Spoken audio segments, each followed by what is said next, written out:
زدني علما. اعوذ باللہ السمیع العلیم من الشیطان اللعین الرجیم.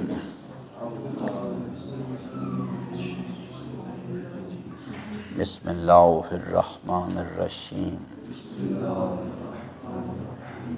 قد افلح المؤمنون الذین هم فی صلاتهم خاشعون والذین هم عن اللغو معرضون والذین هم للزکاة فاعلون والذین هم لفروجهم حافظون الا علی ازواجهم او ما ملکت ایمانهم فإنهم غیر ملومین فمن ابتغى وراء ذلك فأولئك هم العادون والذین هم لأماناتهم وعهدهم راعون والذین هم علی صلواتهم یحافظون اولئک هم الوارثون الذین یرثون الفردوس هم فیہا خالدون. صدق اللہ مولانا العظیم وصدق رسولہ الکریم وصلی اللہ علی سیدنا و نبینا محمد وآلہ الطاہرین. ربی شرح لی صدری ویسر لی امری واحلل عقدۃ من لسانی یفقہوا قولی. حضرات محترم، یعنی ہم نے اپنی بحث کو اسی سورہ مبارکہ پہ چھوڑا تھا. اب ہم اس کا دوبارہ ایک نئے سرے سے اس کا آغاز کریں گے، اور یہ اللہ تبارک و تعالی نے جو ارشاد فرمایا ہے کہ قد افلح المؤمنون، یہ بنیادی طور پہ ایک میسج ہے کہ جس کے اندر ایک پیغام پوشیدہ ہے. وہ یہ ہے کہ جیسا میں نے اس بحث میں ہم نے دیکھا کہ مومن کون، یہ ایک پوری تفصیلی ایک یعنی گفتگو ہم نے کی اس جگہ پہ کہ اور 3 گروہوں کا اللہ تعالیٰ نے جو ذکر فرمایا ہے اس کے اوپر علیحدہ علیحدہ کر کے بات کی کہ وہ سب گروہ یہ کہتے ہیں کہ ہم ایمان لے آئے ہیں، ہم مومن ہیں، لیکن اللہ تبارک و تعالیٰ صرف ایک گروہ کی تائید کرتا ہے کہ یہ لوگ جو ہیں یہ واقعتاً مومن ہیں، اور باقی 2 گروہ جو ہیں ان کے بارے میں قرآن کریم نے جو رائے قائم کی ہے وہ یہ ہے کہ یہ مومن نہیں ہے. اب یہاں پر بھی یہ جو بحث ہے اس پہلی آیت کریم مبارکہ کے اندر کہ قد افلح المؤمنون، وہ یہی ہے. اللہ تعالیٰ فرماتا ہے کہ ہر وہ آدمی جو ایمان کا دعویٰ کرے گا ضروری نہیں کہ وہ کامیاب ہو جائے. اللہ تعالیٰ فرماتا ہے ہم آپ کو بتاتے ہیں کہ ایمان کا دعویٰ کرنے کے بعد عملی زندگی میں کون سا کردار چاہیے کہ اگر وہ انسان اپنے اندر پیدا کرے گا تو وہ فلاح و کامیابی سے ہمکنار ہو جائے گا. اور وہ فلاح و کامیابی کیا چیز ہے؟ جو امیر المومنین نے بھی بیان فرمایا کہ تمہاری کم از کم قیمت جنت ہے، اس سے کم قیمت پہ اپنے آپ کو مت بیچو. اور یہاں پر بھی اللہ تبارک و تعالیٰ نے اس پورے کردار کا ذکر کیا اور پھر کہا کہ اولئک هم الوارثون، یہ لوگ جو ہیں جو ایمان کا دعویٰ کریں گے اور اس کے بعد عملی زندگی میں ان کا کردار کیا ہوگا، یہ جو الذین هم فی صلاتهم خاشعون سے لے کے علی صلواتهم یحافظون، جو اپنے اندر یہ کردار پیدا کریں گے وہ لوگ جا کے آخرت میں کی منزل میں کامیاب ہو جائیں گے. اب یہ جو بحث ہے یہاں پہ اس کو ہم مزید اس کی گہرائی میں جا کے دیکھیں گے ایک ایک کر کے کہ یعنی صلاۃ الخاشعین ہے کیا، اور صلاۃ الخاشعین کی مقصدیت کیا ہے. کیونکہ اگر ایک انسان مثال کے طور پہ صلاۃ الخاشعین نہیں پڑھتا تو پھر کیا نقصان ہو جائے گا.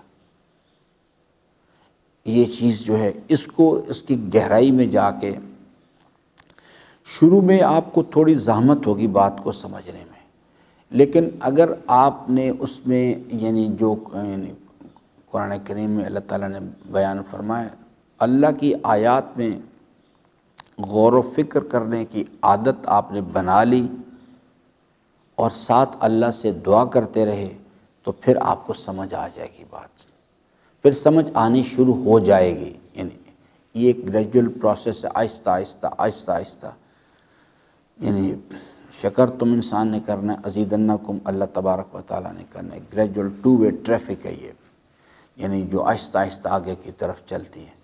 جس دن ہم شکر تم کرنا بند کریں گے اس دن آگے ازیدنکم ہونا بند ہو جائے گا۔ تو اس لیے اس چیز کو ذرا پیش نظر رکھیں۔ اس میں قد افلح المومنون کی بات جو سب سے پہلی چیز ہے جس کے اوپر یعنی اللہ تبارک و تعالیٰ نے تقاضا کیا ہے، وہ ہے الذین هم فی صلاتہم خاشعون۔ اس پر میں نے یعنی آپ کی خدمت میں گزشتہ دنوں میں عرض کیا تھا، تو کچھ یاد ہے آپ لوگوں کو، میں نے دو چیزیں آپ کی خدمت میں عرض کی تھیں کہ اگر صلاۃ الخاشعین انسان نے پڑھنی ہے تو اس کے پاس دو چیزیں ہونی چاہیے کانسیپٹس کے لحاظ سے۔ کیوں جناب کسی کو یعنی یاد ہے وہ بحث جو ہے جس میں کہ صلاۃ الخاشعین کے لیے دو چیزیں ضرورت ہیں، ان کی شرط ہے، ورنہ انسان صلاۃ الخاشعین صلاۃ ہو جائے گی لیکن صلاۃ الخاشعین نہیں۔ اور یہاں جو فلاح و کامیابی کی شرط ہے وہ صلاۃ نہیں ہے، صلاۃ الخاشعین ہے۔ وَمَا تَتْلُو مِنْهُ مِنْ قُرْآنٍ وَلَا تَعْمَلُونَ مِنْ عَمَلٍ إِلَّا كُنَّا عَلَيْكُمْ شَهُودًا إِذْ تُفِيضُونَ فِيهِ۔ یہ اس کی بیس لائن ہے۔ اگر انسان کے پاس یہ آیہ کریمہ یاد کرنا نہیں، اس نظریے کا یقین، اللہ تعالیٰ کے حضور کا یقین، اور دوسری سورہ مبارکہ ملک اس کی آیہ مبارکہ نمبر 13 اور 14 کہ وَأَسِرُّوا قَوْلَكُمْ أَوِ اجْهَرُوا بِهِ إِنَّهُ عَلِيمٌ بِذَاتِ الصُّدُورِ أَلَا يَعْلَمُ مَنْ خَلَقَ وَهُوَ اللَّطِيفُ الْخَبِيرُ۔ ٹھیک ہے، اللہ تعالیٰ فرماتے ہیں کہ آپ لوگ چاہے، میں نے اس وقت پوری تفصیل سے بات سمجھائی تھی، اللہ تعالیٰ فرماتا ہے کہ آپ چاہے بلند آواز میں بات کریں، نماز فجر بلند آواز میں پڑھیں، یا ظہر و عصر آپ خاموشی کے ساتھ پڑھیں، اللہ تعالیٰ فرماتا ہے میرے لیے میرا سسٹم اس قسم کا مانیٹرنگ کا، میرے لیے یہ چیز اممیٹیریل ہے۔ اللہ تعالیٰ فرماتا ہے کہ انہو علیم بذات الصدور۔ آپ جب زبان سے کلام کر رہے ہوتے ہیں تو اس کے پیچھے جو آپ کی دلوں کے اندر جو نیت و ارادے کے اندر وہ چیز گردش کا، میں اس پر نظر رکھے ہوں۔ جیسے حضرت نے فرمایا نا کہ جب انسان مصلی نماز پہ آتے آ کے تکبیر تحریمہ کہتا ہے کہ جو کچھ زبان کلمات ادا کر رہی ہے ان کلمات کے مفہوم کا یقین اس کے قلب میں موجود ہے یا نہیں۔ فرماتے ہیں اگر وہ چیز زبان اور قلب کے درمیان ہم آہنگی ہے تو اللہ تعالیٰ بقیہ نماز پہ نظر کرتا ہے، ورنہ وہیں سے کہتا ہے کہ واپس اس کی نماز کو اس کے منہ پہ دے مارو، اسے واپس کر دو اسے۔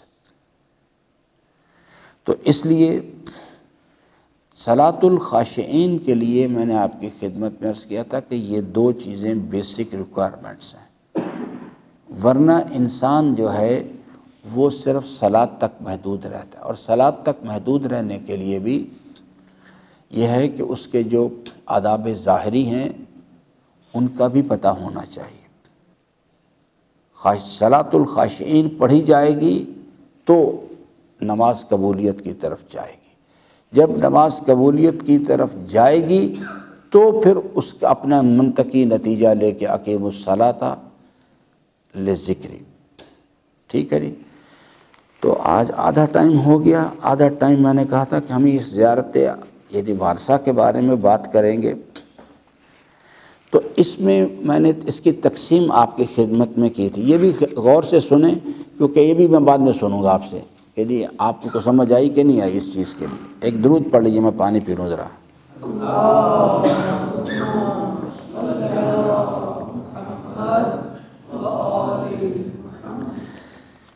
اس میں نے عرض کیا تھا زیارت وارثہ میں پہلا جو مرحلہ ہے اس میں الہی تحریک کا تعارف کروایا گیا۔ پہلا مرحلہ جو ہے اس میں ایک الہی تحریک ہے، اور وہ تحریک کیا چیز ہے اس پر ہم ابھی بات کرتے ہیں، جو کہاں تک ہے۔ دوسرا مرحلہ ہے یعنی یہ چلتا السلام علیکہ یا وارث آدم صفوت اللہ سے لے کے یا وارث امیر المومنین ولی اللہ، یہ ایک اصل میں بنیادی طور پہ وہ ٹائٹل اس کے ذریعے سے الہی تحریک کا تعارف کروایا گیا۔ اس کے بعد حضرت امام حسین علیہ السلام کا تعارف کروایا گیا۔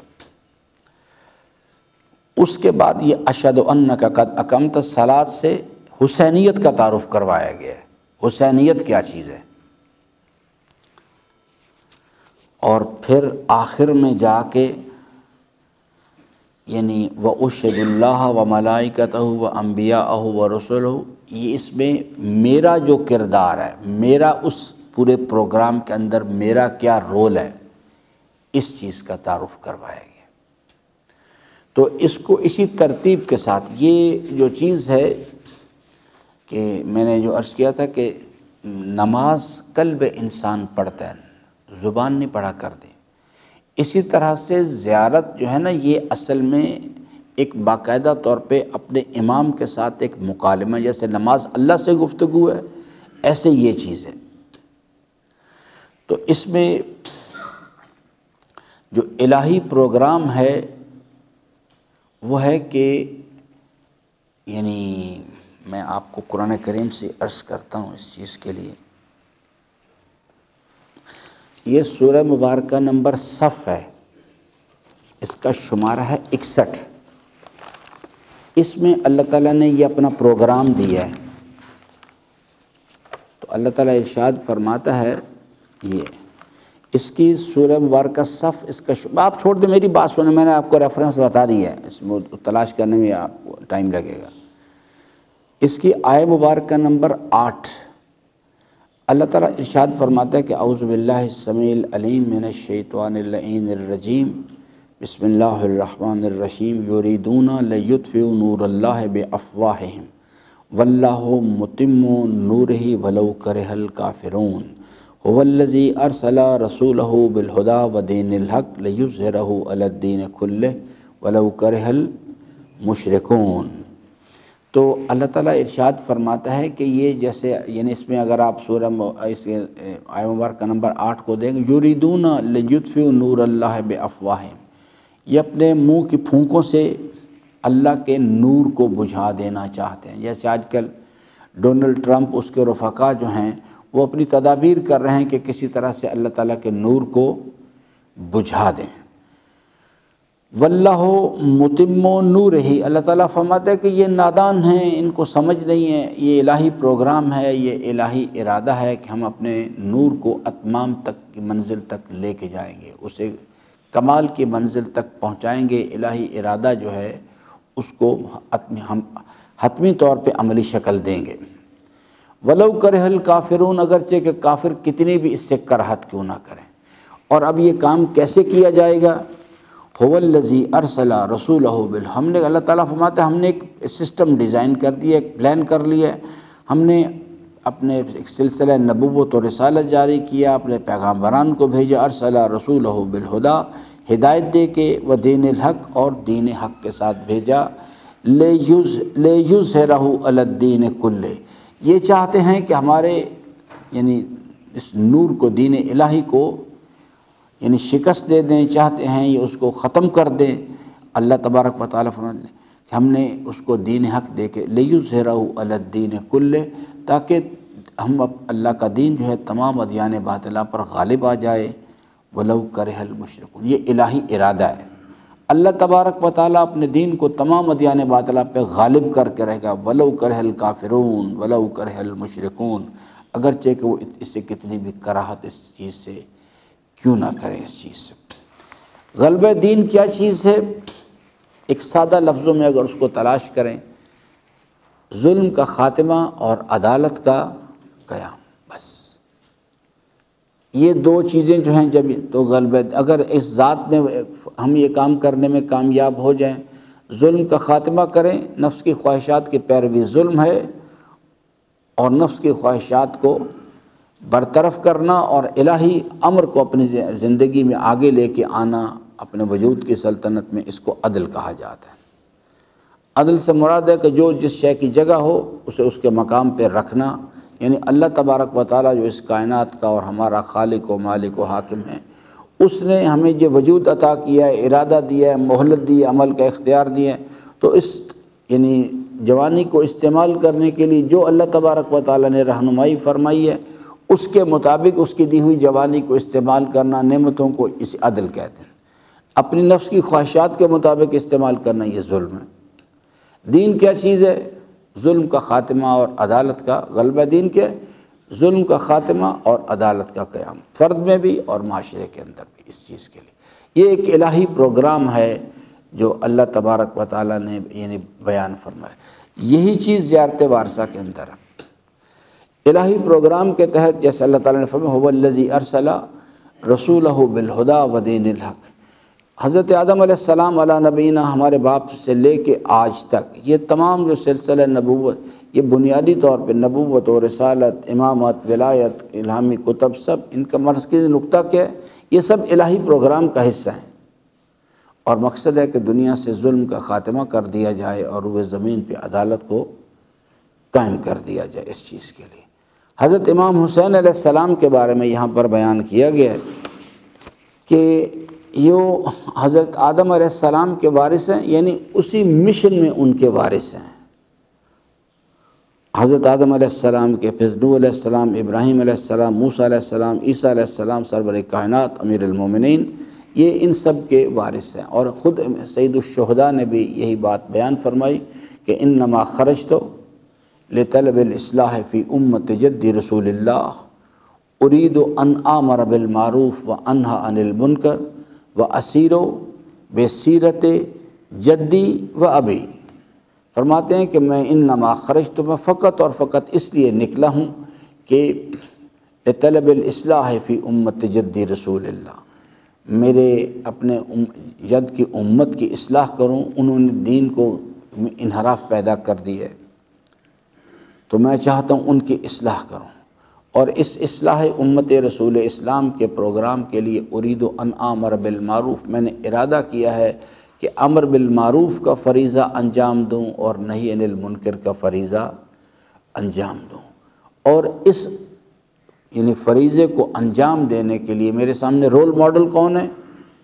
واسیر بسیرت جدی و ابی، میرے جد رسول اسلام کی اور میرے والد بزرگوار امیر المومنین کی سیرت میرے لیے رول ماڈل۔ یہی چیز یہاں پر بیان کی گئی ہے کہ یہ ایک الہی پروگرام ہے، ظلم کا خاتمہ اور عدالت کا قیام، اور تسلسل سے یہ سلسلہ جو چلا آ رہا ہے۔ اور حضرت امام حسین علیہ السلام ان تمام بزرگ ہستیوں کے وارث ہیں، کس کام کے لیے؟ ظلم کا خاتمہ اور عدالت کے قیام کے لیے۔ یہ چیز بیان کی گئی اس کے اندر کہ یہ الہی پروگرام ہے۔ حضرت امام حسین علیہ السلام اس کے وارث ہیں، اور انہوں نے اس چیز کو یعنی کس طرح سے انجام دیا اس چیز کے لیے، وہ چیز اشہد انک قد اقمت الصلاۃ آتیت الزکوٰۃ امرت بالمعروف ونہیت عن المنکر وآطعت اللہ ورسولہ حتی آتاک الیقین۔ یہ چیزیں میرے عزیزان کل اس پر یعنی اگلے جمعے کو دوبارہ اس پر مزید بات کریں گے۔ کل انشاءاللہ العزیز ہم اس پر یہ بات کریں گے صلاۃ الخاشعین کے حوالے سے۔ صلاۃ جو ہے وہ کیا چیز ہے، اس کے آداب کیا چیزیں ہیں، اس کے واجبات رکنی کیا ہے، واجبات غیر رکنی کیا ہے، آداب ظاہری میں اور کیا کیا چیز ہے۔ کل یہ باقاعدہ اس مسئلے پر سوال و جواب کریں گے۔ اللہ تعالیٰ سے امیدوار ہوں کہ اللہ تبارک و تعالی ہم سب کو قرآن کریم کو پڑھنے، سمجھنے اور اس کے فرامین پر عمل پیرا ہونے کی توفیق عطا فرمائے۔ درود پڑھ لیجیے محمد و آل محمد۔